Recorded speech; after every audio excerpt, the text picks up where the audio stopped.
یہ تھا شاہجہاں کا خواب۔ 1857 جو ہوا اس نے اس قلعے کی تقدیر ہمیشہ کے لیے بدل دی۔ جس دربار میں کبھی شاہی جلوس ہوتے تھے وہیں ایک مغل بادشاہ پہ غداری کا الزام لگا۔ انگریزوں نے اسے چھاونی بنا دیا۔ نومبر 1945 میں یہی لال قلعے میں آزاد ہند فوج INO کے 3 افسر پبلک کورٹ مارشل شروع ہوا۔ فلیگ سیلوٹیشن سیریمنی ہوئی، لیکن یہ لال قلعے پہ 15 اگست کو نہیں ہوئی تھی۔ سوال یہ اٹھتا ہے لال قلعے کو ہی کیوں چنا گیا اس جشن کے لیے؟ آداب، نمستے۔ 15 اگست اور لال قلعہ، کیا آپ کو پتہ ہے کہ یہ قلعہ شاہجہاں کے ایک خواب سے لے کر ہماری آزادی کی صبح تک کتنا کچھ دیکھ چکا ہے؟ چلیے آج اس کے بارے میں بات کرتے ہیں۔ دلی کی یمنا کے کنارے ایک قلعہ کھڑا ہے جو صرف اینٹوں اور سنگو مرمر کا نہیں بنا ہے، یہ کئی صدیوں کی کہانی سے بنا ہوا ہے۔ کہانی سناتا ہے شاہی جشن سے لے کر آزادی کی صبح تک اس لال قلعے نے سب دیکھا ہے۔ ہم آج اس قلعے کے ساتھ ایک سفر پہ چلیں گے، شاہجہاں کے زمانے سے، 1857 کے جنگ آزادی سے، INO کے شہیدوں سے، اور 16 اگست 1947 کی اس صبح تک جب پہلی بار آزاد ہندوستان کا جھنڈا یہاں لہرایا۔ شاہجہاں قلعہ مبارک بات کرتے ہیں بالکل شروعات سے۔ فروری 1628 میں شاہجہاں مغل تخت پر بیٹھے۔ ان کا دربار اتنا بڑھ گیا تھا کہ آگرہ فورٹ ان کے لیے، جہاں سے ان کے والد اور دادا نے حکومت کی تھی، اب چھوٹا پڑنے لگا۔ آگرہ کی گلیاں ان کے شاہی پروسیشنز کے لیے تنگ ہونے لگی۔ ان کے شاہی جلوس ٹھیک سے نہیں نکل پاتے تھے وہاں پہ، تو انہوں نے سوچا کہ راجدھانی یعنی کہ دارالحکومت کو شفٹ کر دیتے ہیں۔ لاہور کا خیال آیا، لیکن وہاں کا قلعہ بھی چھوٹا تھا اور وہاں سردی بھی زیادہ تھی۔ شاہجہاں کو ایک جگہ چاہیے تھی جو موسم جہاں مدھم ہو، ندی کے پاس ہو، تاکہ محلوں کے اندر پانی کی نہریں بھی بہہ سکے اور اس کو ذریعہ ٹرانسپورٹ بھی استعمال کیا جا سکے۔ ان کی اپنی بائیوگرافی بادشاہ نامہ کے مطابق انجینئرز، ہندو جوتش اور مسلمان حکیموں سے صلاح لے کر فیروز آباد اور سلیم گڑھ کے بیچ یمنا کے کنارے ایک شبھ جگہ چنی گئی۔ اس کو ہم سلیم گڑھ کے نام سے جانتے ہیں۔ سلیم گڑھ ایک ریور آئلینڈ تھا جس پہ ایک قلعہ شیر شاہ سوری کے بیٹے سلیم شاہ نے بنوایا تھا۔ 29 اپریل 1639 شاہجہاں نے حکم دیا بنیاد مبارک رکھی جائے۔ بنیاد کھودنی شروع ہوئی۔ یہ بات آج بھی ان کے خوابگاہ کی محراب پر سونے کے حرفوں میں لکھی ہوئی ہے۔ جن آرکیٹیکٹس کو چنا گیا وہ پہلے ہی کمال کر چکے تھے تاج محل بنا کر، جو شاہجہاں کی محبت اور ان کی بیگم کی یاد تھی۔ 9 محرم 1049 ہجری جمنا کی شام، 12 مئی 1639 جوتشوں نے شبھ مہورت نکالا اور استاد حمید اور استاد احمد لاہوری نے بنیاد رکھی۔ یہ دونوں اپنے فن میں بیگانے تھے، کوئی ان کا ثانی نہ تھا۔ شاہجہاں نے سخت حکم دیا جلدی سے جلدی قلعہ تیار ہو، تو سلطنت کے ہر کونے سے ماہر بلائے گئے، چاہے وہ معمار ہوں، سنگ تراش ہوں، منبت کار ہوں، اور وہ استاد جو پتھر میں پرچین کاری کرتے تھے۔ سب نے مل کر اپنا جادو چلایا۔ جب قلعہ تیار ہوا، شاہجہاں کابل میں تھے۔ مکرمت خان نے جن کی نگرانی میں کام ختم ہوا تھا، انہوں نے خبر بھیجی دولت خانہ بادشاہی اور دیوان عام، دیوان خاص، حمام، نہریں، سب کچھ تیار ہے، بس ان کے قدموں کا انتظار ہے۔ شاہجہاں خود بھی بے قرار تھے۔ کابل سے آگرہ کے لیے نکلے اور 24 ربیع الاول 1058 ہجری یعنی کہ 15 جون 1648 وہ پہلی بار اس قلعے میں جلوہ افروز ہوئے۔ ان کی حاضری سے قلعہ روشن ہو گیا اور جشن شروع ہو گیا۔ استاد احمد اور استاد حمید نے اسے جنت کا ایک ٹکڑا بنایا، اور اسی لیے اس میں نہر بہشت بھی بہتی ہے، یعنی جنت کی ندی۔ شاہ برج سے شروع ہو کے یہ نہر محلوں کے بیچ نقش و نگار والے چینلوں میں بہتی ہوئی باغوں تک جاتی تھی۔ سنگ مرمر کے فوارے، جویلز اور پیٹاڈورا سے سجائے گئے محل کے اندر بھی، باغوں میں بھی۔ یہ تھا شاہجہاں کا خواب، پتھر اور پانی میں ڈھلا ہوا۔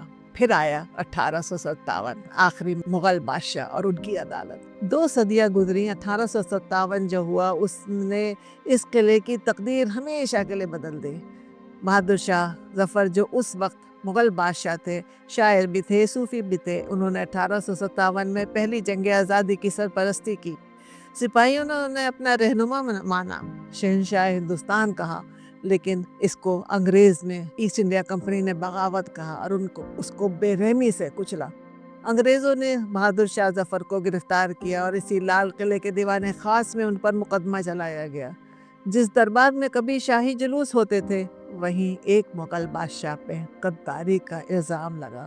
بادشاہ کو رنگون یعنی کہ جو آج کا زمانہ کا ینگون ہے مینار میں بھیجا گیا، جہاں ان کی موت ہوئی اپنی سرزمین سے دور۔ کتنا ہے بد نصیب ظفر، دفن کے لیے 2 گز زمین بھی نہ مل سکی کوہ یار میں۔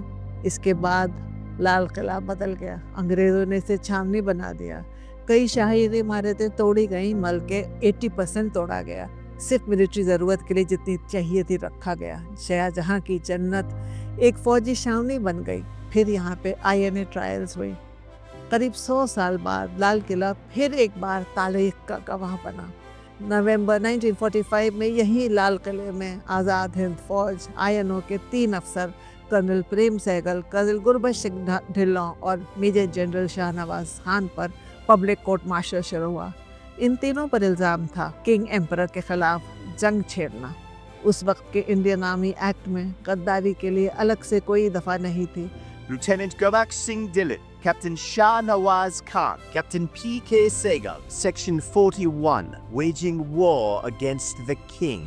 You are charged with murder. Do you plead guilty to the charges read out? یہ تینوں الگ الگ مذہب سے تھے، ایک ہندو تھا، ایک سکھ تھا، ایک مسلمان تھا، لیکن سب ایک ساتھ لڑ رہے تھے اپنے ملک کی آزادی کے لیے۔ لیکن سب نے ایک ہی ڈیفنس کمیٹی چنی جسے خود کانگریس نے بنایا تھا، جس میں جواہر لال نہرو خود شامل تھے۔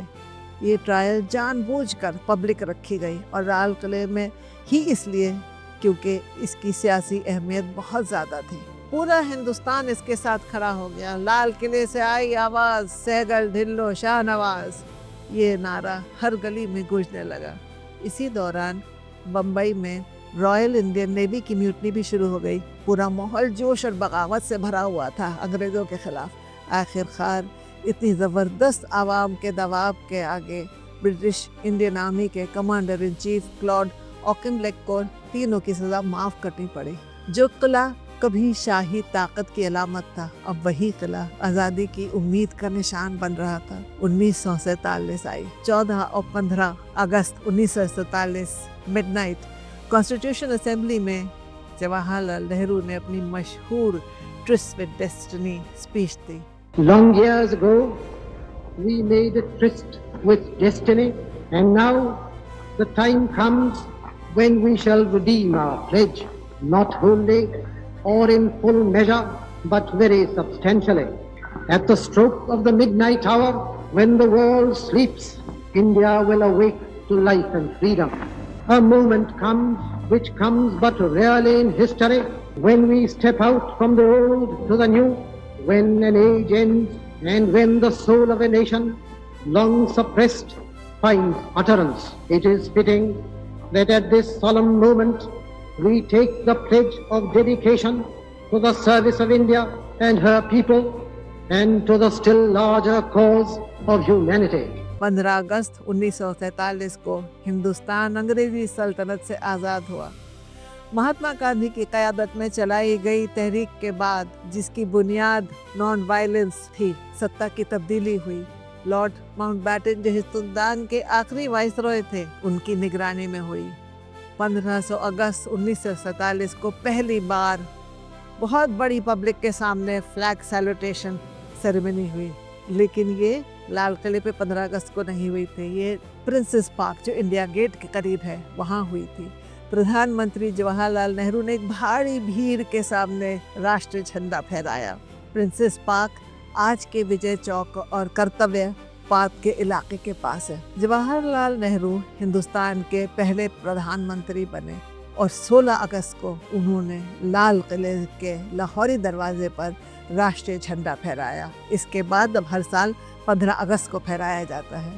اس آزادی کے جشن کی تعظیم میں 16 اگست 1947 کو لال قلعے سے اپنے خطاب میں جواہر لال نہرو نے کہا، We have gathered here on a historic occasion at this ancient fort to win back what was ours. This flag does not symbolize the triumph of individuals or the Congress, but the triumph of the whole country. The free flag of India is the symbol of freedom and democracy, not only for India, but the whole world. India, Asia and the world must rejoice on this great day.